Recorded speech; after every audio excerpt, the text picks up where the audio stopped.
కాశీఖండం 9వ అధ్యాయం మనము 103 శ్లోకాలలో అప్సరస లోకం గురించి చెప్పుకుంటాం.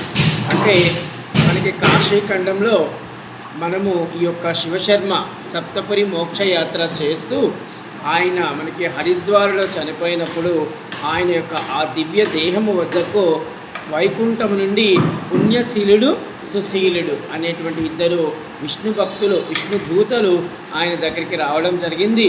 ఆయన్ని వీళ్ళు ఒక దివ్య విమానంలో ఒక దివ్య దేహంతో ఆయన తీసుకొని వెళ్ళడం జరిగింది. అలా తీసుకొని వెళుతున్నప్పుడు ఆయనకి ముందు పిశాచలోకం చూపించారు. ఈ పిశాచలోకం తర్వాత గుహ్యలోకం చూపించారు, తర్వాత గంధర్వలోకం చూపించారు, తర్వాత విద్యాధర లోకం చూపించారు, ఆ తర్వాత యమలోకం చూపించారు. ఆ తర్వాత ఇప్పుడు మనము అప్సరస లోకానికి వెళుతున్నాం. మనం యమలోకం కూడా చెప్పుకున్నాం, కానీ ఇంకా యమలోకం చాలా ఉంది. అంటే ఇంకా యమలోకము మనం కాశీలో ఉన్నాం కాబట్టి ఒకవేళ విశ్వనాథుడి అనుగ్రహంతో మనం కాశీలో మరణం పొందిన మోక్షం తర్వాత సంగతి. ఒకవేళ కాశీలో మనం మరణం పొందినా మనకి అయితే మనం యమలోకానికి అయితే వెళ్ళాం, కానీ మనం మరణం కాదు మోక్షాన్ని పొందుదామని మనం ప్రయత్నిద్దాం. అయితే ఈ కాశీలో ఉన్నవారు యమలోకంతో కానీ యమభటులతో కానీ మరణంతో కానీ మృత్యుదేవతతో కానీ భయపడరు అని మన కాశీఖండము 2వ అధ్యాయంలో కాశీలోకి వచ్చిన దేవతలు, బ్రహ్మలోకం నుంచి వచ్చిన దేవతలు కాశీలో ఉన్నవాళ్ళు చాలా అదృష్టవంతులు, కాశీ వాళ్ళు చాలా గొప్పవంతులు అని దేవతలు మాట్లాడుకుంటున్నటువంటి సందర్భంలో ఈ కాశీవాసులు ఇలా మరణ దేవతకు కానీ యమధర్మరాజుకు కానీ ఈ యొక్క యమభటులకు కానీ మరణానికి కానీ భయపడవలసిన అవసరం లేదు, వాళ్ళు వీళ్ళని చూసి భయపడతారు అని చెప్పినటువంటి సన్నివేశం అది. అలాగే మనం అందుకని మన యమలోకం కొంచెం తక్కువ చెప్పుకున్నాం. ఈ పాపం ఈ శివశర్మ కూడా యమలోకానికి వెళ్ళలేదు, యమధర్మరాజు ముందు కనిపించాడు ఆయనకి. అలాగే ఇప్పుడు మనము అప్సరస లోకానికి ఈయన తీసుకొని వెళ్ళారు. కాశీఖండము 9వ అధ్యాయంలో అప్సరస లోకము సూర్యలోకం చెప్పబడి ఉంది. ఈరోజు అప్సరస లోకం గురించి చెప్పుకుందాం. అయితే ఈ అప్సరస లోకం అంటే అప్సరసలు ఎవరు అంటే ఇంద్రుడి వద్ద కానీ అష్టదిక్పాలకుల వద్ద కానీ నవగ్రహ దేవతల కానీ ఏ విధమైనటువంటి త్రిమూర్తులు తప్ప మిగతా దేవతలందరి వద్ద ఈ అప్సరసలు ఒక పనివారిగా ఉంటారు. అంటే దేవతల కార్యాలు ఏమైనా చేయాల్సి ఉన్నప్పుడు వీళ్ళు సహాయకులుగా పనిచేస్తూ ఉంటారు ఈ అప్సరసలు. అయితే ఈ అప్సరసలు మనకి పురాణాలలో 2 విధాలుగా ఉంది. ఒకటి ఈ యొక్క క్షీరసాగర మథనం జరిగింది కదా, అలా క్షీరసాగర మథనం జరిగినప్పుడు కొంతమంది అప్సరసలు ఆవిర్భావం జరిగినట్టుగా మనకి ఆ యొక్క క్షీరసాగర మథనంలో చెప్పబడి ఉంది. అంటే అక్కడ ఎవరెవరు మనకి ఈ క్షీరసాగర మథనంలో వచ్చారో వాళ్ళ గురించి మనం ఒక్కసారి చెప్పుకునే ప్రయత్నం చేద్దాము. ఈ యొక్క క్షీరసాగర మథనంలో ఒక 21 మనకి క్షీరసాగర మథనంలో ఒక 21 మహామణిద్వీపం లాంటి వారు రావడం జరిగింది. వారు ఎవరంటే మహాలక్ష్మీదేవి వచ్చింది మొదటగా. ఈ మహాలక్ష్మీదేవి దేవతలకు మానవులకు సౌభాగ్యము ఐశ్వర్యము సకల సంపదలు ఇవ్వగలిగినటువంటి ఒక గొప్ప అధిదేవత ఈ మహాలక్ష్మి అమ్మవారు. మనకి ఇప్పుడు శ్రావణ మాసంలో ఈ శ్రావణ మాసానికి అధిపతి అమ్మవారే మనం అందరం బాగా చేసుకుంటున్నాం. అలాగే ఐరావతం తర్వాత 2వదిగా ఐరావతం వచ్చింది. ఈ ఐరావతము తెల్లని ఏనుగు అనమాట. ఈ యొక్క వైజయంతిమాలను ధరించినటువంటి ఈ యొక్క ఐరావతము ఇంద్రుడికి వాహనముగా ఉంది. ఈ ఐరావతానికి 5 తలలు ఉన్నాయన్నమాట. ఈ 5 తలలతో 4 దిక్కులను కింద ఒక దిక్కు పాతాళాన్ని కూడా చూస్తుంది ఈ ఐరావతం. అలాగే ఈ యొక్క ఐరావతానికి 5 తలలు ఉన్నందువలన 5 కొమ్ములు కూడా ఉన్నాయి. అంటే ఒక్కొక్క తలకి 2 కొమ్ములు లెక్కన 5 రెళ్ళు 10 కొమ్ములు ఉన్నాయి. ఈ 10 కొమ్ములు ఏం చేస్తుంది అంటే ఈ యొక్క 10 దిశలను చూస్తుంది. అంటే మనం చెప్పుకున్న 4 దిక్కులు 4 మూలలు అలాగే పైన కింద ఈ యొక్క 10 కొమ్ములతో ఈ యొక్క ఐరావతము ఈ విధంగా 10 దిశలను చూస్తూ ఉంటుంది. ఈ యొక్క ఐరావతము గర్జన ఎలా ఉంటుందంటే మేఘ గర్జన వలె ఉంటుందంట. ఈ ఐరావతం వస్తూ పోతుందంటే అది ఎలా ఉంటుందంటే మనకి అప్పుడప్పుడు బాగా వర్షాలు పడేటప్పుడు ఉరుములు మెరుపులు ఎలా ఉంటాయి అలా ఉంటుంది ఈ ఐరావతము. ఇది కూడా రెండవదిగా మనకి ఈ క్షీరసాగర మథనంలో వచ్చింది. మళ్ళా మనకి కల్పవృక్షము వచ్చింది.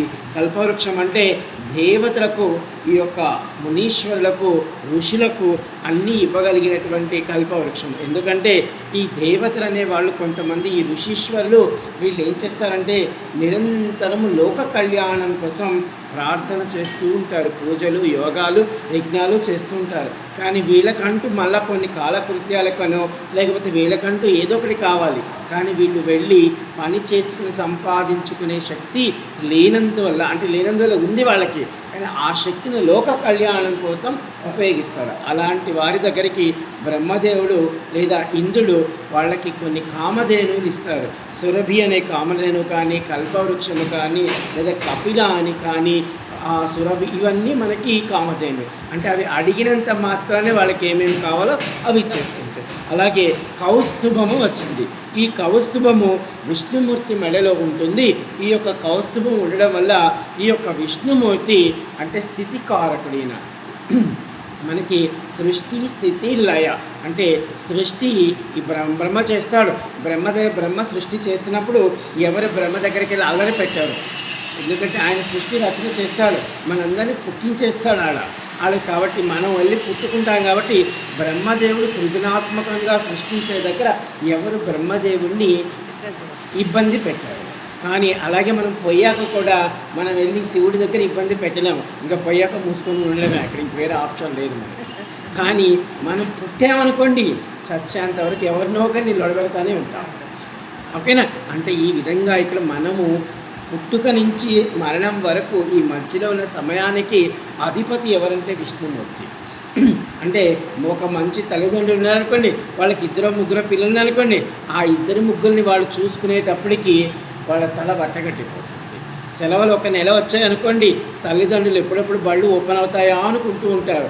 ఎందుకంటే ఈ నెల రోజులు ఆ పిల్లల్ని భరించలేకపోతారు. కానీ ఎంతో వందల మంది పిల్లల్ని ఆ స్కూల్లో టీచర్లు భరిస్తూ ఉంటారు. కానీ చాలామంది అయ్యో మా పిల్లవాడిని కొట్టారని వస్తున్నారు, కానీ అయ్యో మా పిల్లవాడు ఏం తప్పు చేస్తే కొట్టారనేవాడు కనబడట్లేదు. కానీ ఇది కూడా కొంచెం మనం ఆలోచించుకోవాలి. చాలా దగ్గర ఆ టీచర్ కొట్టారని ఆ టీచర్ మీద లేనిపోని కేసులు పెట్టేవాళ్ళు కొంతమంది కనబడుతున్నారు. మా పిల్లవాడు ఎంత మాత్రం వాడు మన ఎవరో ఒక అమ్మాయి దగ్గర ఒక చిన్న ఫోన్ తీసుకుంది ఒక టీచరు, ఇంటర్ చదివే అమ్మాయి. ఆ అమ్మాయి ఆ టీచర్ని చెప్తూ కొట్టింది. అంటే ఇలాంటి స్థితిలో మనం ఉన్నారు ఇప్పుడు మన ప్రపంచం. వదిలేనమ్మా అంటే క్షమించాలి. కౌస్తుభం ఎందుకంటే విష్ణుమూర్తి స్థితికారకుడు కాబట్టి ఈ యొక్క కౌస్తుభాన్ని ఆయన ధరించడం వల్ల ఆయనకి ప్రశాంతత కలుగుతుంది. ఎందుకని ఇన్ని అల్లర్లు ఉన్నాయి కదా స్థితిలో. కాబట్టి మనందరం కూడా చూడండి, మనందరినీ పాలించాల్సిన బాధ్యత విష్ణుమూర్తి. ఎవరైతే ఎక్కువ పాలిస్తూ ఉంటారో వాళ్ళకే ఎక్కువ ప్రశాంతత కావాలి. అందుకే ఆయన ఎక్కడుంటాడంటే క్షీరసాగర సముద్రంలో ఉంటాడు. అంటే సముద్రంలో మనం ఉన్నామనుకోండి చాలా ప్రశాంతత ఉంటుంది. మనకి కూడా ఎక్కువ ఏదో ఇబ్బందిగా ఉన్నప్పుడు మీరు సముద్రం దగ్గరికి వెళ్ళి కూర్చున్నాం అనుకోండి, ఆ అలలకు వచ్చేటువంటి ఆటుపోటులకి చాలా ప్రశాంతత వస్తుంది. అందుకని ఆయన అక్కడ ఉంటాడండి. వీటన్నిటికీ చాలా కారణాలు ఉంటాయి. ఈ వెతుక్కునే పని చేద్దాం. తర్వాత ఈ కౌస్తభము పాపం విష్ణుమూర్తి పెట్టుకున్నాడు. అలాగే సురభి ఇప్పుడే మీకు చెప్పాను. ఉచ్చైస్వమ అంటే ఒక మంచి ఏనుగు వచ్చింది. ఈ ఏనుగు కూడా ఇంద్రుడికి ప్రతీకగా మారింది. అలాగే శంఖం వచ్చింది. ఈ శంఖాన్ని విష్ణుమూర్తి ధరిస్తాడు. అంటే మనకి ఇంట్లో శంఖం అనేది ఉన్నప్పటికీ లేదా శంఖం ఎక్కడైనా ఊదినప్పటికీ శత్రునాశనం జరుగుతూ ఉంటుంది. అంటే మనకు ఉన్నటువంటి శత్రువులు అంటే మనకి ఇప్పుడు పెద్ద కనపడరు, పైకి కనపడరు, కానీ మన లోపల కూడా చాలా శత్రుగణాలు ఉంటాయి. మన మనసునే చాలా మంచివి కాదనమాట ఇలాంటి శత్రుగణాలు. అలాగే అప్సరసలు ఇప్పుడు మనం చెప్పుకుంటున్నటువంటి వాళ్ళు ఈ అప్సరస లోకం చెప్పుకున్నా కదా, ఈ అప్సరసలు కూడా క్షీరసాగర మదనంలో వచ్చారన్నమాట. అలాగే చంద్రుడు మన మనఃకారకుడు చంద్రుడు, మనకే కాదు దేవతలకు కూడా చంద్రుడు అంటే సాక్షాత్తు చంద్రుడికి దక్ష ప్రజాపతి శాపం ఇచ్చాడు, నువ్వు క్షయరోగంతో చనిపోతావని చెప్పినప్పుడు అలాంటి సందర్భంలో చంద్రుడి కంటే కూడా బాధపడిన వాడు దేవతలే. అంటే ఎందుకంటే దేవతలకు కూడా చంద్రుడు లేకపోతే మనసు అల్లకల్లోలం అయిపోతుంది. అంటే ఒక్కొక్క విధి ఒక్కొక్కరికి ఇచ్చారు ఈశ్వరుడు. అలాంటి చంద్రుడిని రక్షించడం కోసం ఆ చంద్రుడు ఇక చివరి స్థాయికి వచ్చి చివరి రోజు ఉన్నప్పుడు ఈశ్వరుడు తన తలలో పెట్టుకుంటాడు. ఎందుకంటే మృత్యుంజయుడు కాబట్టి మళ్ళా చంద్రుడు అభివృద్ధి చెందుతాడు. ఇది అనమాట, ఇది చంద్రుడు. అలాగే వరుణుడు వచ్చాడు. మనకి వరుణ దిక్కుకి అధిపతి అయినటువంటి వరుణుడు. అంటే ఈ వరుణుని అనుగ్రహం వల్ల మనకి మంచి వర్షాలు వస్తాయి. కాశీకి వచ్చి నేను 3 సంవత్సరాలు అయితే ఈ సంవత్సరం బాగా వర్షాలు పడుతుంది. ఇంతకుముందు 2 ఏళ్ళు అసలు వానే లేదు. ఇప్పుడు ఒక 20 రోజుల నుంచి బాగా పడుతుంది, వర్షాలు పడుతుంది. అలాగే ధన్వంతరి అంటే వైద్యము కూడా వచ్చిందనమాట అక్కడి నుంచి. అంటే వైద్యము ఎవరైతే అప్పటి నుంచి డాక్టర్లు వచ్చారంట. అలాగే వారుని అంటే వరుణదేవుని యొక్క కుమార్తె వారుని కూడా వచ్చింది. ఈ వారుని ఏం చేస్తుందంటే మాదక ద్రవ్యాలు అంటే మత్తు పదార్థాలు ఉన్నాయి కదా, ఇటువంటి మత్తు పదార్థాలని ఆవిడ ఉంచుకుంటుంది. అలాగే సారంగం విష్ణు యొక్క ధనస్సు, అమృతం, పారిజాత వృక్షం, అలాగే ఆలాహలం, ఇవన్నీ మనకి క్షీరసాగర మదనంలో ఇవన్నీ వచ్చాయి. వీటితో పాటు అప్సరసలు కూడా మనకి అక్కడ వచ్చారు. ఈ అప్సరసలు ఇంద్రాది దేవతలకు, అష్టదిక్పాలకులకు, నవగ్రహ దేవతలకు, త్రిమూర్తులకు వీళ్ళందరూ సహాయకులుగా ఉండేటువంటి వారు ఈ అప్సరసలు. ఈ అప్సరస లోకంలో స్త్రీలు హావభావాలతో, శృంగార భావాలతో, అనేక క్రీడలతో, అనేక మధులాపనలతో ఈ అందరినీ ఆకర్షిస్తూ ఉంటారు. వీళ్ళు ఎందుకు ఇలా ఉంటారంటే వాళ్ళ పుట్టుకకే అలాగే ఉంటుంది. అది ఎందుకు ఏమిటి అనేది ఇక్కడ మన శివశర్మ అడుగుతాడు. అలాగే ఇప్పుడు మనం చెప్పుకుందాం. అప్సరస లోకంలోని స్త్రీమూర్తులు కామరూపాలను బహు సౌందర్యముగాను లావణ్యముగా ఉండి జితేంద్రియులను తప్ప, అంటే ఎవరైతే గొప్ప శక్తితో ఉంటారో వాళ్ళని తప్ప మిగతా వాళ్ళందరినీ వశపరుచుకుంటూ ఉంటారు. పాపము విశ్వామిత్రుడు 1000 సంవత్సరాలు తపస్సు చేస్తాడు. 1000 సంవత్సరాలు తపస్సు చేసినటువంటి విశ్వామిత్రుడిని మేనక వశం చేసుకుంటుంది. అదే అంటే అప్సరస. అలాగే ఈ బ్రహ్మపురాణం ప్రకారం ఇప్పుడు మనం చెప్పుకుంది ఈ యొక్క క్షీరసాగర మదనంలో వచ్చారని చెప్పుకున్నాం. కానీ మళ్ళీ ఇంకొక కథనం ప్రకారం అంటే అక్కడ వచ్చారు.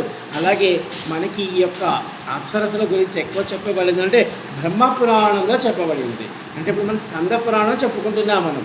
అలాగే ఇది బ్రహ్మపురాణం ప్రకారం కశ్యప ప్రజాపతి వినతి, అంటే కశ్యప ప్రజాపతికి చాలామంది భార్యలు ఉన్నారు కదా, ఆ భార్యలో ఒక భార్య వినతి, వారి సంతానమే ఈ యొక్క అప్సరస. అంటే ఈ యొక్క బ్రహ్మపురాణంలో 31 అప్సరసలు గొప్ప పాత్రలు పోషిస్తారు అక్కడ ఆ బ్రహ్మపురాణంలో. అంటే ఇంకా చాలామంది ఉన్నారు. ఈ అప్సరసలు ఎంతమంది ఉన్నారో ఒకసారి చూద్దాం. పురాణం ప్రకారం అప్సరసలు కొంతమంది పేర్లు ఉన్నాయి. అవి ఇప్పుడు నేను చెప్పే పని చేస్తాను. ఎందుకంటే ఈ అప్సరసలు ఏం చేస్తారంటే మంచి పనులు చేస్తారు, అలాగే కొన్ని చెడు పనులు కూడా చేస్తారు. అంటే మంచి పనులకు వెళదాం, మన చెడులు ఎందుకు అంటే దేవేంద్రుడి ఆజ్ఞ ప్రకారము ఎవరైనా తపస్సు చేస్తున్నారనుకోండి, మా లక్ష్మమ్మ కూడా తపస్సు చేస్తుంది అనుకోండి, ఓ ఇంద్ర పదవి కోసం చేస్తుందేమో అని ఆమె తపస్సును భంగం చేస్తాడు ఈ యొక్క దేవేంద్రుడు ఈ అప్సరసను పంపించి. అంటే ఇలా ఆయనకి ఏమిటంటే ఎవరు ఎక్కువ తపస్సు చేసి ఎక్కువ శక్తిని పొందుతారేమో వీళ్ళు ఈ శక్తితో. ఎందుకంటే రాక్షసులంతా ఇదే పనిగా చేస్తూ ఉంటారు. ఈ రాక్షసులందరూ ఏదో మంచివాడిలాగా చాలా గొప్పవాడిలాగా తపస్సు చేస్తాడు. పాపం బ్రహ్మదేవుడో ఈశ్వరుడో ఏదో ఒకటి ఇచ్చేస్తాడు. తర్వాత ఈయనకి ఈకోలాగా కావాలి. వాళ్ళిద్దరేమో పోయి కాము కూర్చుంటారు. ఈయన చాలా కష్టం. అందుకని ఎవరెవరైతే ఏ పూజ, ఏ తంత్రమో, ఏ మంత్రమో చేస్తుంటే దేవేంద్రుడు 1000 కళ్ళతో చూస్తూ ఉంటాడు. అటువంటి సందర్భంలో ఈ అప్సరసను పంపిస్తారు. నిజంగా వీళ్ళు మంచి కొరకు చేస్తుంటే ఈ అప్సరసను గెలుస్తారు, లేదనుకుంటే అప్సరసలో ఓడిపోతారు. ఈ విధంగా ఆయన పంపిస్తుంటాడు. అయితే ఈ అప్సరసలు మనందరికీ కూడా పనిచేస్తూ ఉంటారు. ఎలా చేస్తారంటే మీరందరూ విశ్వనాథుని గుడికి వెళ్ళారనుకోండి, విశ్వనాథుని ఇవాళ మన పోనీలే ఈరోజు సోమవారం నేను మనసా వాచా కర్మణ ఆ విశ్వనాథుడి దర్శనం చేసుకుని ఆయన యొక్క అనుగ్రహం, ఆయన యొక్క దయ, ఆయన యొక్క పాత్ర నేను పొందాలి అని మీరు ఇక్కడ పాపం ఇంటి దగ్గర బయలుదేరేటప్పుడు అలా అనుకొని వెళతారు. కానీ మీరు అలా వెళ్ళి విశ్వనాథుడి గర్భగుడి దగ్గరకు వచ్చేటప్పటికి ఒకవేళ ఎవరైనా స్త్రీమూర్తిని అనుకుందాము, అక్కడ ఎవరో ఇంకొక పెద్ద స్త్రీమూర్తి మంచి పట్టు చీర కట్టుకొచ్చింది అనుకోండి, బెనారస్ పట్టు చీర మంచి నగలు వేసుకొని వచ్చింది అనుకోండి, అబ్బా ఈమెవరో భలే ఉంది, ఈమెవరో ఎంత చీర కట్టింది, ఎంతో దీని రైట్ ఎంతో అని మనం అనకపోయినా మన పక్కనున్న వాళ్ళు మాట్లాడుకుంటూ వింటాం. అంటే ఇక్కడ ఏమైందంటే మన యొక్క మనసుని చంచలము. ఇప్పుడు వాల్మీకి మహర్షి కూడా చేసింది ఇదే కదా, మనకు కూడా ఇలా జరుగుతూ ఉంటుంది. అంటే ఎక్కడెక్కడ కొన్ని మంచి విషయాలు మనం పొందాలనుకుంటూ ఉంటామో అక్కడ పొందనీకులా చేస్తారు ఈ అప్సరస్. ఎందుకంటే ఇదే ఇక్కడ జరుగుతూ ఉంటుంది. ఎందుకంటే మనకు అంటే మిగతా విషయాలు పక్కన పెట్టండి, మనం కాశీలో ఉన్నామంటే మనం అసలు కాశీలో అడుగు పెట్టిన రోజే విశ్వనాథుడి దర్శనం చేసుకోవచ్చు మనం. అంటే విశ్వనాథుడు అంటే అక్కడికి వెళ్ళి ఆ శివలింగమే కాదు, కాశీ మొత్తం ఆయనే, కాశీ కాదు విశ్వమంతా ఆయనే, ఎక్కడ లేడు ఆయన అని నాకు ఒక మహా అఘోర బాబా కనిపించాడు. ఆయన నేను ఎందుకో పొరపాటున అడిగాను, ఏమండి మీరు ఇప్పటికి ఎన్నిసార్లు విశ్వనాథుడు దర్శనం చేసుకున్నాను అని. నేను ఇంతవరకు వెళ్ళలేదు అక్కడికి అన్నాను. ఆయన చెప్పాడు, నేను పిలిస్తే వస్తాడు, నా పక్కన కూర్చొని మాట్లాడతాడు, అక్కడే ఉన్నాడు ఆ శివలింగంగా, ఇక్కడ కూడా ఉన్నాడు. ఈ మహా శ్మశానంలో ఇక్కడ చిదులు కాలుతూ ఉన్నాయి కదా, ఈ చిదులు కాలుతున్నందులో ఏ చితి ఎలా కాలుతుందో చూస్తూ ఉంటాడు ఆ పైన అని చెప్పాడు. అంటే చూడండి, వాళ్ళు అక్కడికి వెళ్ళకుండానే విశ్వనాథుని మహాశ్మశానంలో చూస్తారు. నాకు నిజంగా అక్కడ ఒక చితి కాలుతూ ఉంటే ఆ శ్మశానంలో ఆ చితిలోంచి వెలుగుతున్న మంటలు ఉన్నాయి కదా, ఆ మంటలో నాకు శివదర్శనం చూపించాడు ఆయన.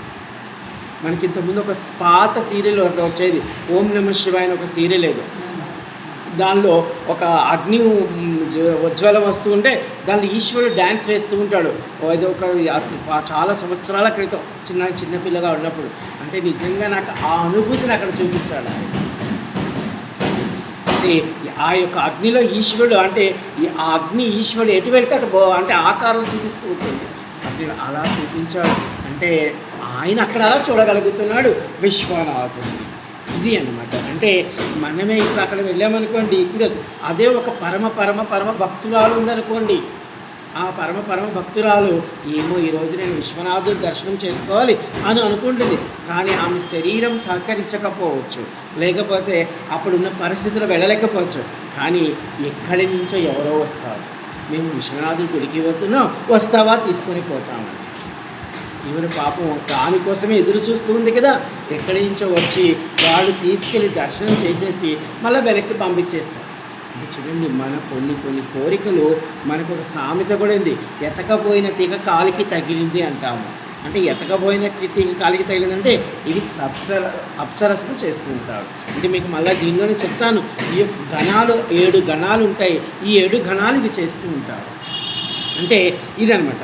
అంటే ఇప్పుడు నేను ఎందుకు చెప్తున్నానంటే ఈ యొక్క పురాణంలో ఇప్పుడు ఉన్నటువంటి నేను చెప్పే ఈ ఊర్వశుల పేర్లు మనం విన్నందువల్ల ఒకవేళ నిజంగా వాళ్ళకి కూడా ఒక నమస్కారం పెట్టాలి. ఎందుకంటే మన కంటికి కనబడని వాళ్ళు, అలాంటి వాళ్ళు కూడా దేవతా స్వరూపులే వాళ్ళు కూడా. వాళ్ళకి మనం నమస్కారం పెట్టామనుకోండి, ఏ యొక్క అప్సరస్సు మనకి ప్రీతి చెందిందనుకోండి, మీరు విశ్వనాథుడిని ఇలా దర్శనం చేయండి.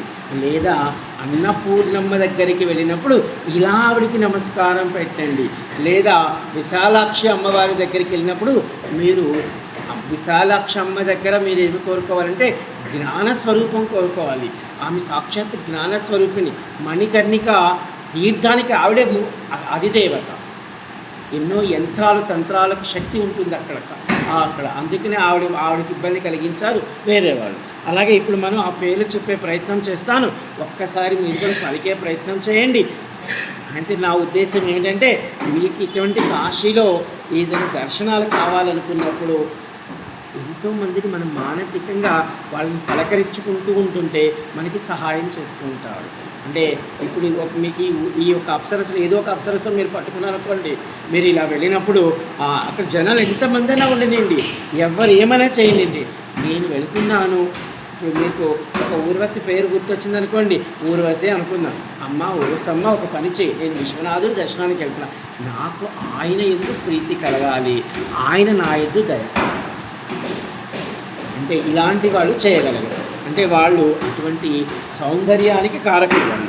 ఊర్వశి వసి మేనక మేనక తిలోత్తమ తిలోత్తమ రంభ రంభ చంద్రకళ చంద్రకళ కాంతిమతి కాంతిమతి ఉత్పలవతి ఉత్పలవతి కాలకేయ కాలకేయ కర్పూర తిలక కర్పూర తిలక మోహిని మోహిని చంద్రిక చంద్రిక మునిహర మునిహర అలంగ అలంగ పురాక్షి రాక్షి మణిహర మణిహర గ్రవధవ ద్రవదవ సురణ సురణ సుఖ సుఖ సుల్కి సుల్కి సుశ్రీ సుశ్రీ ముఖమ ముఖమ తీర్థమేదిక తీర్థమేదిక రాజసు రాజసు అగ్నిక అగ్నిక వాజిపే వాజిపే గుణనిధి గుణనిధి కాలకేతి కాలకేతి ఉత్పలవతి ఉత్పలవతి కాలకేయ కాలకేయ లాటిక లాటిక చారుణి చారుణి దిక్చూచి దిక్సూచి సహజన్య సహజన్య నిమ్లోచ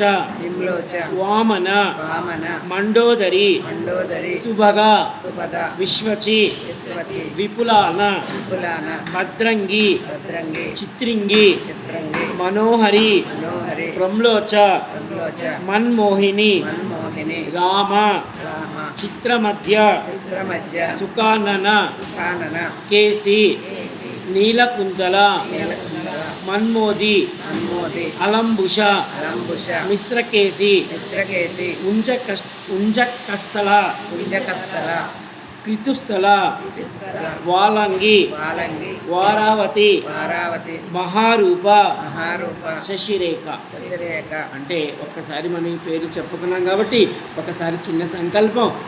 ఈ యొక్క అప్సరసలందరూ మనకి కాశీలో ఉన్నటువంటి సమస్త దేవీ దేవతల అనుగ్రహము మనకి కలిగేలా మనకి సహాయం చేయాలని మనం మనసా వాచా కర్మణ ఒక నమస్కారం వాళ్ళకి పెడతాం. జై కాశీ విశ్వనాథ్.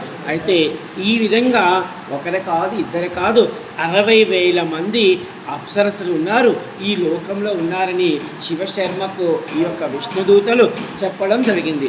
వీరే కాకుండా వీరి కింద పనివారం కూడా, అంటే అప్సరసల కింద వాళ్ళకి పనివారం, అంటే వీరు కూడా అప్సరసలు అవుతారు. అంటే మళ్ళీ ఈ అప్సరసలు కొంత స్థాయి మారేకుంది, దేవతలకి మళ్ళీ వాళ్ళు చలికత్తెలుగా మారుతారు. ఈ విధమైనది వీరు నిత్య యవ్వనముగా, అంటే మనం దేవతలు మాత్రమే 33 సంవత్సరాలు అనుకున్నాం, వీళ్ళు కూడా అలాగే ఉంటారు. వీరందరూ నిత్య యవ్వనముగా స్థిరమైన అవయవ సౌందర్యమును లావణ్యమును పురుషులను ఆకర్షించే విధంగా, పురుషులనే కాదు అంటే పురుషార్థాలను ఇక్కడ అర్థం. మనకి చెప్పిన పురాణాల ప్రకారం కొంతమంది పురుషులనే ఉంది.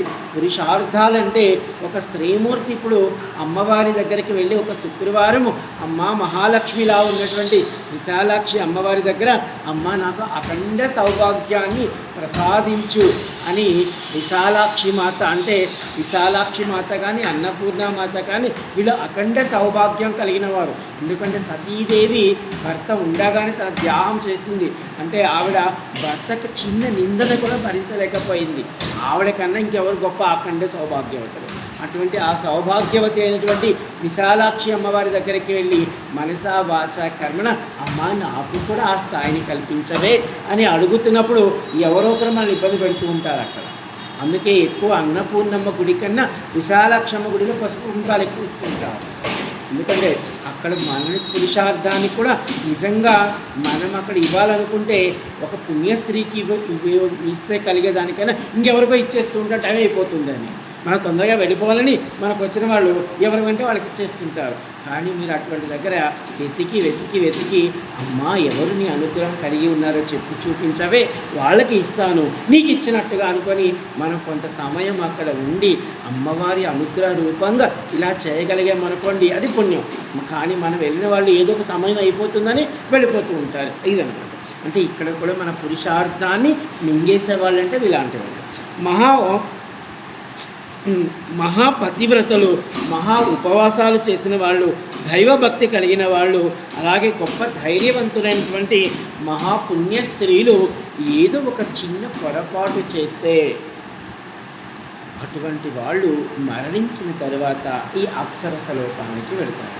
అంటే ఒక స్థాయి దాకా గొప్ప స్థాయిలో ఉండి ఏదో కాలం కలిసిరాక 1-2 చిన్న పొరపాటులు చేసినప్పటికీ వీళ్ళు మరు జన్మలో అప్సరసలుగా పుడతారు. అంటే భర్త తప్ప ప్రతి అన్య పురుషుని యొక్క సౌందర్యమును కానీ గొప్పతనమును కానీ వారి గుణగణాలను కానీ ఎక్కువ కీర్తించేటువంటి స్త్రీలు మరు జన్మలో ఈ అప్సరస లోకంలో పుడతారు. అంటే ఈ అప్సరస లోకంలో ఎవరున్నారు, వీళ్ళు అసలు ఎలాంటి వాళ్ళు అడిగినప్పుడు దానికి సమాధానంగా చెప్తున్నారు. అంటే ఇప్పుడు మన కలిదోషం వల్ల ఏమవుతుందంటే భర్త గారు ఏమి తెచ్చిచ్చినా కానీ తక్కువ అవుతుంది.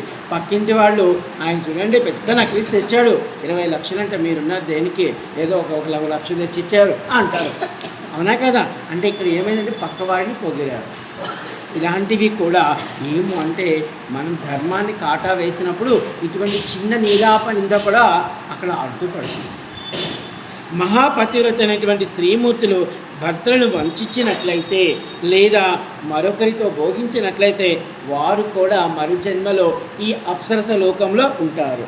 ఏ స్త్రీలు యవ్వనంలో ఉన్నప్పుడు కానీ పెళ్ళైన తర్వాత కానీ లేదా తన సౌందర్యంతో ఇతర పురుషులను ఆకర్షించేలా కనబడితే అలాంటి వాళ్ళు కూడా ఇలా ఉంటారు అన్నమాట. అంటే ఒకానొక సందర్భంలో అనసూయ మాత అత్రి మహర్షి లేడనమాట. అత్రి మహర్షి లేని సందర్భంలో అనసూయ మాత కొంచెం అందం తక్కువగా కనబడుతుందంట. ఒక ఋషి వచ్చి అన్నప్పుడు నా భర్త గారు లేడండి, ఆయన లేనప్పుడు నేను నిత్య యవ్వనగా కనబడతాను, ఎందుకంటే అది నా భర్తకి సంబంధించింది.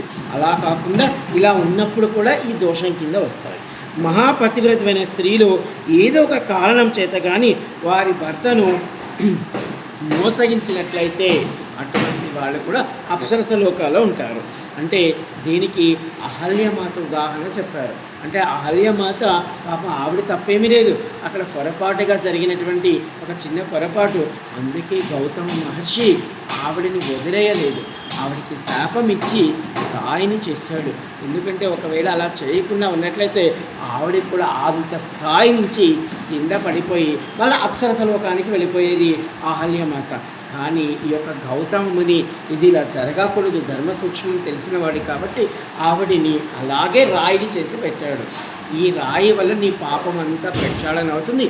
ఏదో ఒకరోజు విష్ణుమూర్తి పాద స్పర్శచే ఈ పాపము నుండి విముక్తిని పొందుతావు. అంతేకాని ఒకవేళ గౌతమ మహర్షి వదిలేస్తున్నాడు అనుకోండి, ఆవిడ మళ్ళీ అప్సరస అంటే బ్రహ్మ కూతురుగా ఉన్న స్థాయి నుంచి ఒక ముని స్థాయి నుంచి కిందకే పడిపోతుంది. అంటే ఇది అక్కడ చూడండి, ఆ పొరపాటుని కాపాడిన వాడు భర్త. జానక మహారాజు సీతమ్మని రాముని చేతిలో పెడుతూ ఇప్పటి వరకు నా కూతుర్ని నేను ధర్మంగా పెంచాను, అన్నీ తెలుసు, ఇప్పుడు నా కూతురు నీ చేతిలో పెడుతున్నాను, ఒకవేళ నీ దగ్గరికి వచ్చినప్పుడు ఏదైనా పొరపాటు చేస్తే అది నా దోషం కాదు, నీ దోషం. అంటే ఇప్పుడు ఆవిడకి భర్తవి కాదు, తండ్రివి కూడా, తండ్రి స్థానం కూడా నీదే. కాబట్టి ఆవిడని రక్షించుకోవాల్సిన స్థానం కూడా, ఆవిడ పొరపాటు చేయకుండా చూసుకోవాల్సిన స్థానం కూడా నీదే. ఇక అంటే తల్లిదండ్రుల పెంపకం మీద ఇక్కడ చెప్పకూడదు అని అక్కడ చెప్పడం జరిగింది. అంటే ఇందుకు ఈ యొక్క గౌతమ మహర్షి తండ్రిలా ఆవిడని రక్షించాడు. ఏ స్త్రీమూర్తులు సుగంధ పుష్పాలను, సుగంధ ద్రవ్యాలను, గొప్ప తేజస్సు గల వస్త్రాలను, నిరంతరము తాంబూలము, నిరంతరము గొప్ప ఆకర్షణ గల ఆభరణాలు, నిరంతరము ఏకాంత మందిరాల్లో ఉంటారో అటువంటి స్త్రీలు కూడా అప్సరస లోకాల్లో పుడతారు. అంటే చూడండి, ఈ గుణాలు కొన్ని చెప్పారు. ఏమేమి గుణాలు? ఏ స్త్రీమూర్తులు నిరంతరం సుగంధ పుష్పాలను, అందుకే మనం తిరుమల వెళితే పుష్పాలు ధరించకూడదు అంటారు, మన ఈశ్వరుడి గుడికి వెళ్ళేటప్పుడు పెట్టుకోకూడదు, ఎందుకంటే పుష్పాలు భగవంతుడికి మాత్రమే. అలాగే మనకి ఇందులో ఒక పోయం ఉంది, పూల్ చాహియే అనేసి. అంటే దానిలో ఏం చెప్తుందంటే పువ్వు కూడా కోరుకుంటుంది, నన్ను ఇటు చేయొద్దు, అటు చేయొద్దు, అటు చేయొద్దు. ఎవరైతే దేశభక్తి కొరకు వెళుతూ ఉంటారో వాళ్ళ పాద పద్మాల కింద పడవేయండి నన్ను. అంతేకాని మీరు తీసుకెళ్ళి దేవుడి తల మీదనో, లేకపోతే ఏదైనా పుణ్యస్త్రీ తలలోనో, లేకపోతే భార్యాభర్తలు పెళ్ళవుతుంటే అప్పుడోనో, లేకపోతే మీరు వరలక్ష్మి వ్రతానికి అమ్మవారి మాలగాను ఇలా వేయొద్దు అంటుందంట. అంటే పువ్వుకి ఒక హృదయం ఉన్నట్లయితే, అంటే పువ్వు అలా కోరుకుంటుంది. అంటే ఇక్కడ ఏమంటుంది, ఏ స్త్రీలు సుగంధ పుష్పాలను నిరంతరము ద్రవ్యేస్తుంటారో, సుగంధ ద్రవ్యాలను, గొప్ప తేజస్సు గల వస్త్రాలను, అంటే కొన్ని సెంట్లు పూసుకోవడం, అలాగే గొప్ప వస్త్రాలను, అలాగే నిరంతరము తాంబూలము, అలాగే నిరంతరము ఆకర్షణీయమైనటువంటి ఆభరణాలు, అలాగే నిరంతరము ఏకాంత మందిరాలలో ఉండడం, అంటే పెద్ద విలాసవంతమైనటువంటి భవనాలలో ఎవరెవరైతే ఉండాలని కోరికలు కలుగుతుంటాయో వీళ్ళందరూ మరుజన్మ ఉన్నట్లయితే వీళ్ళకు కోరికలు తీరవు కాబట్టి వీళ్ళందరూ అప్సరసలుగా పుడతారు. ఏ స్త్రీమూర్తులు ఎక్కువ పుణ్య దంపతులైనటువంటి స్త్రీ పురుషులకు సేవకురాలుగా ఉంటారో, ఒకవేళ గొప్ప దంపతులు ఎవరైనా ఉన్నట్లయితే ఆ గొప్ప దంపతులకు ఎవరైనా సేవ చేస్తున్నారని కూడా కొంతమంది స్త్రీమూర్తులు వాళ్ళు కూడా మరుజన్మలో, ఎందుకంటే అప్సరసల తర్వాత భగవంతుడికి చలికత్తలుగా మారుతారు వీళ్ళు. అందుకని అమావాస్య రోజు కానీ, ఆదివారం రోజు కానీ, సూర్యగ్రహణం రోజు కానీ, చంద్రగ్రహణం రోజు కానీ, నెలసరి సమయాలలో కానీ, కొన్ని దివ్య పర్వదినాలలో కానీ, కొన్ని గొప్ప సందర్భాలలో కానీ ఎవరైనా భోగించినట్లయితే అటువంటి వారు కూడా ఈ యొక్క అప్సరసలుగా పుడతారట అని చెప్తున్నారు. అప్సరసలు చక్కటి సంగీతమును, చక్కటి సాహిత్యమును, చక్కటి నృత్యమును, బహు చక్కని నడక, ఇలాగే మాట ద్వారా వాళ్ళ హావభావాల ద్వారా ఎంతో చక్కగా పురుషార్థాలు ఉన్నటువంటి వారిని ప్రలోభపరచుకుంటారు. అలాగే వీరు కనుల నుండి కామరసము నిరంతరము అనేక రకాలుగా, అంటే ప్రేమను కురిపించేలాగా ఈ ఉంటుంది. అంటే చూడండి, గొప్ప అప్సరసలు పురుషులను ఆకర్షించే సమయస్ఫూర్తి వారికి బహు ఎక్కువగా ఉంటుందట. ఎందుకంటే వాళ్ళ పుట్టుకే అలాంటిది కాబట్టి. అప్సరసలు ప్రేమదేవుని ఆయుధాలు. అంటే మనందరికీ తెలిసినది మన్మధుడికి 2 ఆయుధాలునే, పుష్పబాణాలు అలాగే వసంతుడు. వీరిద్దరూ ఆయుధాలు ఆయనకి. కానీ ప్రేమకు ఆయుధాలు ఉన్నాయంట ప్రేమదేవుడికి. ఈ ప్రేమదేవుడి ఆయుధాలే ఈ అప్సరసలు. విశ్వామిత్రుడు మేనక వివాహము మనకి తెలుసు, మనం చెప్పుకున్నాం, గంధర్వ వివాహమైంది. అంటే విశ్వామిత్రుడు గొప్ప తపస్వి. అప్పటికి ఆయన 1000 సంవత్సరాలు తపస్సు చేస్తున్నాడు. 1 రోజు కాదు, 2 రోజులు కాదు, 3 రోజులు కాదు, 1000 సంవత్సరాలు తపస్సు చేసినటువంటి ఆయన ఈ యొక్క మేనక వసానికి ఇవ్వలేదు. అయిపోయి వాళ్ళిద్దరికి ఒక కూతురు పుడుతుంది. ఎవరావిడ? శకుంతల. ఈ శకుంతల ఎప్పుడైతే ఈ కూతురు పుడుతుందో అప్పుడు ఈ యొక్క విశ్వామిత్రుడు కలమెరుపు తెచ్చుకుంటాడు. నాలాగా అనకూడదు, కానీ నేను కూడా బాగా చదువుకునేటప్పుడు బాగా చదువుకుని ఒక పెద్ద ఆశ్రమం పెట్టుకుందాం, నాకు పెళ్ళి పెడాకులు పిల్లలు వద్దనుకున్నాను. కానీ తెలియకుండానే పెళ్ళి జరిగిపోయింది, 2 పిల్లలు వచ్చేసారు. తర్వాత అయ్యోయ్యో నేను అనుకుంది ఒకటి, జరిగింది ఇక్కడ ఒకటి. అంటే ఈ విశ్వామిత్రుడు కూడా ఎప్పుడైతే కూతుర్ని కన్నాడో, అయ్యోయ్యో నేనేమనుకున్నాను, నేను తపస్సు కూర్చున్నాను, ఇదేమిటి ఈ సంసారం నాకు వద్దు, నువ్వే ఏలుకో ఈ కూతుర్ని అని ఈ మేనకకు చెప్పడం జరిగింది. ఈ మేనక అప్పుడు దాకా, అంటే ఈయన్ని ఆ ఊపిరి నుంచి పక్కకి లాగాలి కదా, అప్పుడు దాకా ఉంది. ఈయన ఎప్పుడైతే కళ్ళు తెలుసుకున్నాడో ఈయన ఇంకా తపస్సులోకి వెళ్ళిపోతున్నాడని, ఇక నా కూతురుతో నాకు పని లేదు, నేను అప్సరస లోకానికి వెళ్ళిపోవాలి. అంటే ఈ అప్సరసలు ఒకవేళ భూలోకానికి వచ్చి లేదా దేవతలతో వీళ్ళు ఒకవేళ ఈ విధంగా ఉన్నప్పటికీ వాళ్ళ కన్యత్వంలో లోపం రాదంట. మన మనుషులకే ఇది. అంటే ఆవిడ కూతుర్ని వదిలిపెట్టి ఆవిడ వెళ్ళిపోయింది. ఇప్పుడు ఈ కూతుర్ని ఎవరు పెంచాలి? ఎవరు పెంచారు? కణ్వ మహర్షి పెంచారు. మీరు చెప్పింది నిజమే. కానీ ఈ యొక్క కూతుర్ని తర్వాత కణ్వ మహర్షి పెంచుతాడు. ఈ కణ్వ మహర్షి పెంచి మళ్ళీ ఈ కణ్వ మహర్షి పెంచుతూ ఉంటే తల్లి అప్సరస కదా, అప్సరస అక్కడ జరిగినటువంటి సన్నివేశం మీకు గుర్తుంది కదా. కాబట్టి ఈవిడికి కూడా అదే గుణాలు ఉండడం వల్ల మళ్ళీ ఈ దుష్యంతుడిని చూస్తుంది, దుష్యంతుడితో గంధర్వ వివాహం చేసుకుంటుంది. అందుకే మనం ఎవరైనా పెళ్లి చేసుకోవాలంటే అటు 7 తరాలు ఇటు 7 తరాలు అని అంటారు. అంటే మళ్ళీ ఈ దుష్యంతుడిని పెళ్లి చేసుకుంటుంది, ఇక్కడ ఇంకెన్నో ఇబ్బందులు పడుతుంది. అంటే ఈ మనం చెప్పుకున్నాం, గాంధర్వ వివాహాన్ని మనం చెప్పుకున్నప్పుడు దానికి ఎవరు సాక్షులు ఉండారు? వాళ్ళిద్దరు మనసులు కలిసాయి కాబట్టి ఆ పరిస్థితిని బట్టి వాళ్ళు పెళ్లి చేసుకోవడం జరిగిపోతుంది. ఒక చెట్టును ఒక పుట్టను అక్కడ ఉన్న దేవతలు, కానీ వాళ్ళేమో సాక్ష్యానికి రారు. ఇప్పుడు మనం అటు ఒక 50,000 మందిని ఇటు ఒక 50,000 మందిని పెట్టుకున్న సాక్ష్యం కారు, అప్పుడు వచ్చి విరిగా తిరిగి వెళ్ళిపోతారు. క్షమించాలి. ఓకేనా? ఇక్కడ మేనక శకుంతలు ఇద్దరు అప్సరసలకు చెందినవారు. అయితే దేవేంద్రుడు దేవతలను తాపసుల యొక్క శిక్షను భంగం చేయడానికి ఎవరెవరైతే తపస్సు చేస్తూ ఉంటారో, అంటే వాళ్ళ యొక్క తపస్సును, అంటే ఆయన నిజంగా శక్తియుక్తితో నిజంగా ధర్మంగా చేస్తుంటే ఆయన చేయలేడు, తపస్సును భంగం చేయలేడు. కానీ పరీక్షలు అన్నమాట. ఇది మన స్థాయి ఎంతవరకు ఉంది, మన స్థాయిని మనం పరీక్షించుకోవడానికి. అలాగే ఈ దేవేంద్రుడు ఈ అప్సరసలను తాపసులైనటువంటి ఋషుల దగ్గరికి, మునుల దగ్గరికి పంపించి వాళ్ళ యొక్క తపస్సును భంగం చేయమంటాడు. ఒక్కొక్కసారి వీళ్ళు దానిలో విజయాన్ని పొందుతారు, ఒక్కొక్కసారి వాళ్ళ ద్వారా వీళ్ళు శాపాన్ని కూడా పొందుతారు. కానీ వీళ్ళు శాపాన్ని పొందిన అప్సరసగా అప్పుడు ఉన్నటువంటి రూపంలో ఉన్నారు కాబట్టి ఆ రూపంలో ఆ శాపాన్ని పొందుతారు. వీళ్ళు తర్వాత మళ్ళీ అప్సరసగా మారి వెళ్ళిపోతారు. అంటే ఆ శాపాలు కూడా కొంతవరకు వీళ్ళు పనికొస్తాయి తర్వాత. అలాగే కొన్ని సంవత్సరాలు వాళ్ళు ఆ శాపాలను అనుభవించే వాళ్ళు కూడా కొంతమంది అప్సరస రూపంలో ఉంటారు. దేవతల దగ్గర అంటే ఇంద్రుడి వద్ద మనకి ఇటువంటి గణాలు ఒక 7 రకాల గణాలు ఉన్నాయి. అందులో అప్సరసలు ఒక గణం, అంటే ఒక సమూహాలు అన్నమాట. మనం ఏదైనా ఒక గొప్ప సంస్థను అడుగుతున్నారనుకోండి, ఆ సంస్థకు ఒకరు సరిపోరు కదా, ఎంతోమంది కావాలి. అలాగా ఎవరు అటువంటి వాళ్ళు అంటే ఆ 7 గణాలలో ఋషులు ఒక గణం. అంటే దేవేంద్రుడు కొంతమంది ఋషులను కూడా ప్రయోగిస్తారు. ఋషులు, అలాగే గంధర్వులు. ఈ గంధర్వులు ఏం చేస్తారంటే మనం ఏదైనా ఒక గొప్ప పని చేయాలనుకున్నాం అనుకోండి, ఒకవేళ మన అదృష్టం బాగా ఉంటే వాళ్ళు మనకి సహాయం చేసి మనం 10 రోజుల్లో చేసే పనిని 1 గంటలో చేసేలా చేస్తారు. ఒకవేళ మన అదృష్టం బాగలేదనుకోండి, 10 రోజుల్లో మనం పూర్తి చేయాల్సిన పని గంటలో పూర్తయిందనే భ్రమ కలిగించి మనల్ని ఆ పని నుండి, ఆ యొక్క వ్యవస్థ నుండి తప్పించేస్తారు గంధర్వులు. అలాగే నాగులు. ఈ నాగులు ఏం చేస్తాయంటే అమితమైన బాధలు కలిగిస్తాయి.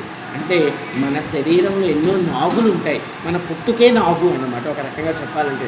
అంటే మనకి ఒకవేళ ఇక్కడ చెవి నొప్పి వచ్చిందనుకోండి, మనం పుట్టలో వెళ్ళి పాలు పోస్తాము. పుట్టలో పాలు పోసిన తర్వాత 1 రోజు 2 రోజుల తర్వాత మన చెవి బాగుంటుంది, లేదా పుట్టమంటే తెచ్చిపెట్టండి అంటారు. దీని అర్థం ఏమిటంటే ఈ నాగులు ఈ యొక్క దేవేంద్రుడి గణాలు ఇవి. ఎందుకంటే ఈ నాగులు మన శరీరంలో ఈ యొక్క ద్రవమునకు నీరుని కానీ, లేకపోతే రక్తాన్ని కానీ, లేకపోతే చీముని కానీ ఇవి ప్రవశింప చేస్తూ ఉంటాయి. అవి ఎక్కడో సిస్ట వేసి కూర్చున్నాయనుకోండి, అవి పోవడం మానేస్తాయి. అంటే ఈ నాగులు కూడా అలా మనకి ఆంతరికంగా ప్రయోగం ఉంది. అలాగే రాక్షసుల సంగతి మనకి బాగా తెలుసు. అప్సరసలు. ఇప్పుడు ఈ అప్సరసలు అంటే మనకి అప్సరసలు అనగానే మనందరికి గుర్తొచ్చేది ఒక తపస్సు చేసుకునే వాళ్ళ మీదకేనే, అది మన మీద కూడా ప్రయోగిస్తూ ఉంటారు. మనం కూడా వాళ్ళకి వశం అవుతూ ఉంటాము. మన్మధుడు కూడా చేస్తూ ఉంటాడు ఈ పని. ఇది సృష్టిలో జరిగే నియమాలు ఇవన్నీ. అలాగే యక్షులు కూడా ఇలాగే చేస్తారు. యక్షులు మనకి భ్రమలు కలిగిస్తారు. అంటే మనం ఎక్కడికో వెళుతూ ఉన్నామనుకోండి, వెళుతూ ఉంటే మనము నిజంగా మనసా వాచ కర్మణ ఎక్కడో ఒక చీకటిలో వెళుతూ ఉన్నామనుకోండి, ఆ వెళుతూ ఉన్నప్పుడు నిరంతరము వాళ్ళు విశాలాక్షి అమ్మవారిని ప్రార్థన చేస్తూ ఉన్నారనుకోండి, అలాంటప్పుడు ఈ యక్షులు ఏం చేస్తారంటే ఆ అమ్మవారే అక్కడ వచ్చినట్టు, ఆ అమ్మవారే వీళ్ళతో మాట్లాడుతున్నట్టు, ఆ అమ్మవారే వీళ్ళని తీసుకెళ్తున్నట్టు, ఆ అమ్మవారే వీళ్ళని నడిపించి వాళ్ళ యొక్క గమ్యాన్ని చేర్చేలా కనిపించేలా చేస్తారు. ఒకవేళ వీళ్ళు ఒకరు పిరికి వాళ్ళు అనుకోండి, ఏదో ఒక భూతం వచ్చినట్టు ఆ భూతం ద్వారా వీళ్ళ పని ఆపేసేలా చేస్తారు. భయపడి జ్వరం వచ్చేలా చేస్తారు ఈ యక్షులు. అలాగే 3వ తరగతి కొంతమంది దేవతలు, అంటే చిన్న చిన్న దేవతలు కొంతమంది ఉంటారు కదా. అంటే ఎవరంటే మనకి ఎన్నో మంత్రాలు ఉన్నాయి. కొన్ని మంత్రాలను మనం అనుష్ఠానం చేస్తే ఆ దేవతలు మనకి వశం అయిపోతారు. కానీ వశం అయిపోతారు బాగానే ఉంటుంది, కానీ వాళ్ళని భరించే శక్తి కొంత సమయం ఉంటుంది మనకి, తర్వాత మనకి ఉండదు. కాబట్టి ఇవన్నీ 7 రకాలైనటువంటి గణాలలో ఇంద్రుడి దగ్గర ఉంటారు. ఈ 7 రకాల గణాలలో ఒక గణం అప్సరసలు. ఈ అప్సరసలు దేవలోకానికి చెంది నాట్యకారిణిగా ఇంద్రుని యొక్క సేవకులుగా ఉంటారు. ఈ అప్సరసలకు మరొక పేర్లు కూడా ఉన్నాయి. ఏమిటి ఆ పేర్లు అంటే దేవవేశ్యలు. వీళ్ళు దేవతలకు వేశ్యలు లాంటి వాళ్ళు. అలాగే అప్సరస్సు అని ఉన్నాయి. అలాగే నాట్యకారులు, అంటే వాళ్ళ యొక్క శరీర భంగిమలతో మిగతా వారిని ఆకర్షిస్తారు. ఒక రకంగా చెప్పాలంటే మనకి ఈ యొక్క సముద్ర మథనం జరిగినప్పుడు, అమృతం పుట్టినప్పుడు విష్ణుమూర్తి కూడా మోహిని అవతారం ఎత్తుతాడు. అప్సరసలలో అది ఆయన కూడా ఒక అప్సరస. ఆ మోహిని అవతారం అనేది కూడా ఆ అప్సరస. ఇదనమాట. నాట్యకారులు స్వర్గలోక సుందరి దేవకన్యలు, దేవగణికలు, స్వర్గ వధువులు నీటి ఎందు పుట్టేవారు. చూడండి, అక్కడ బ్రహ్మ విష్ణుమూర్తి అప్సరసగా మారినప్పుడు రాక్షసులందరూ వశమైపోయారు. దేవతలకి చెప్పాడు నేనే అని, అర్థమవుతుందా? కానీ ఇదంతా జరుగుతుంటే ఈశ్వరుడు సైతం ఆ యొక్క విష్ణుమూర్తి మోహిని అవతారానికి మోహిస్తాడు అక్కడ.